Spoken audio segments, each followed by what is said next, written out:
Mr. Washington, thanks for being here today. I have some concerns with your nomination, but first of all, besides that, I just want to say thank you for your service to our country through our military. We have a lot of veterans, a lot of military installations in our state of North Carolina, and so we appreciate what you've done. Now, you've been nominated to lead an agency with authority to regulate aircraft, airspace, and airmen. The U.S. has some of the most complex airspace in the world. I mean, we've got over 200,000 registered aircraft, more than 1 million pilots in our country, and over 45,000 flights per day handled by ATC.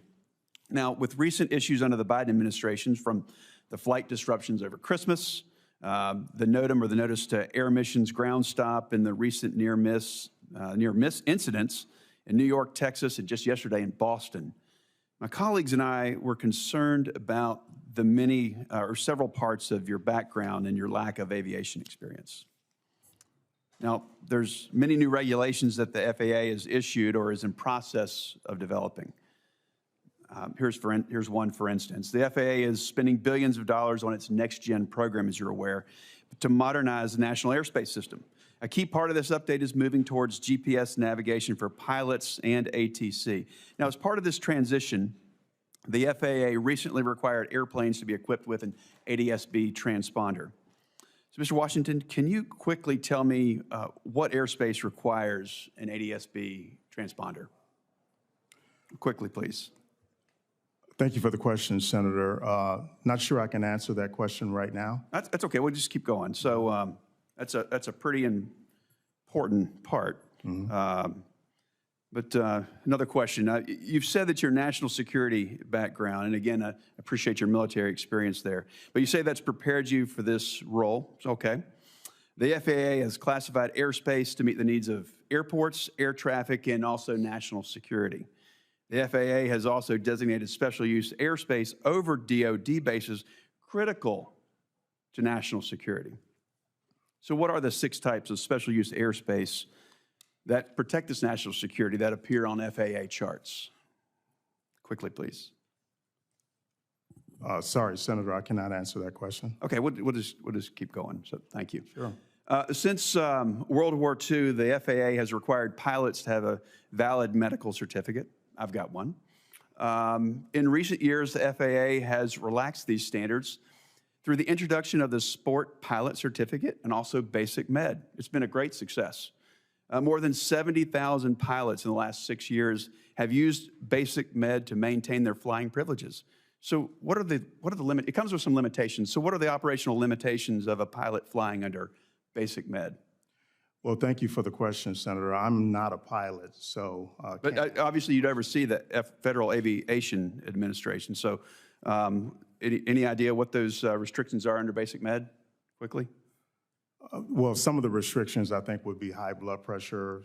Some of them would be...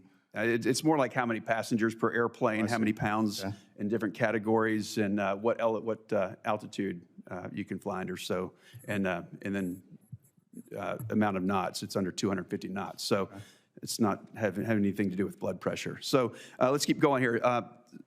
Aviation. I've heard you talk about aviation and safety and it being a particular concern of yours. I appreciate that. Stall spin accidents are a particular concern for general aviation safety advocates. Accidents involving an unintentional stall account for nearly 25% of fatal aviation accidents. And these happen at spins at low speed and low altitude, and they're particularly dangerous. Can you tell me what causes an aircraft to spin or to stall?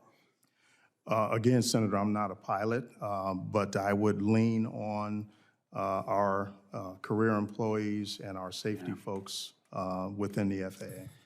Okay, let's keep going. So we mentioned just recently, Senator before me mentioned the 737 MAX issues.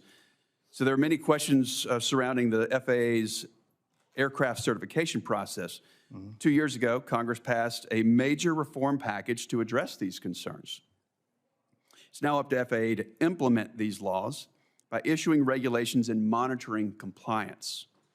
Mr. Washington, what are the 3 aircraft certifications the FAA requires as part of the manufacturing process? Quickly, please. 3 aircraft certifications. Again, what I would say to that is that one of my first priorities would be to fully implement that Certification Act and report You back know the to 3 this types, committee. Mr. Washington? The 3 No. types? Okay. Yeah, that's type certificate, production certificate, and airworthiness certificate. Okay, all right. Let's just keep going, see if we can get lucky here. All right, so just since January, the U.S. has narrowly averted 3 aviation disasters. On 3 separate occasions, airplanes came dangerously close to colliding on runways at New York JFK, Austin Bergstrom, and the Boston Logan Airport. The Austin incident reminded me of the Tenerife accident, which is the deadliest aviation accident in history.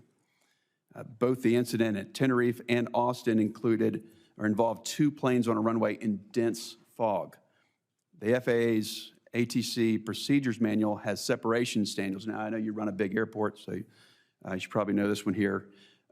It's got separation standards for planes using the same runway. So can you tell me what the minimum separation distance is for landing and departing airliners during the daytime, Mr. Washington?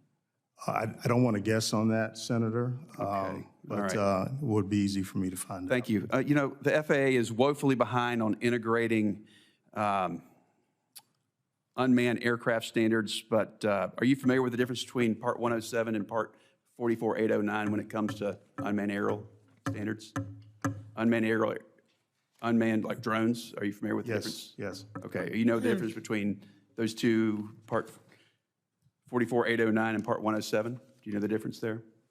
No, I cannot That's okay. spell that out for you. Senator, this time is. Yeah, thank you. You know, the FAA can't afford to be led by someone who needs on-the-job training, and for that reason, I'm going to be opposing your nomination. But thank you for your time. Senator Klobuchar.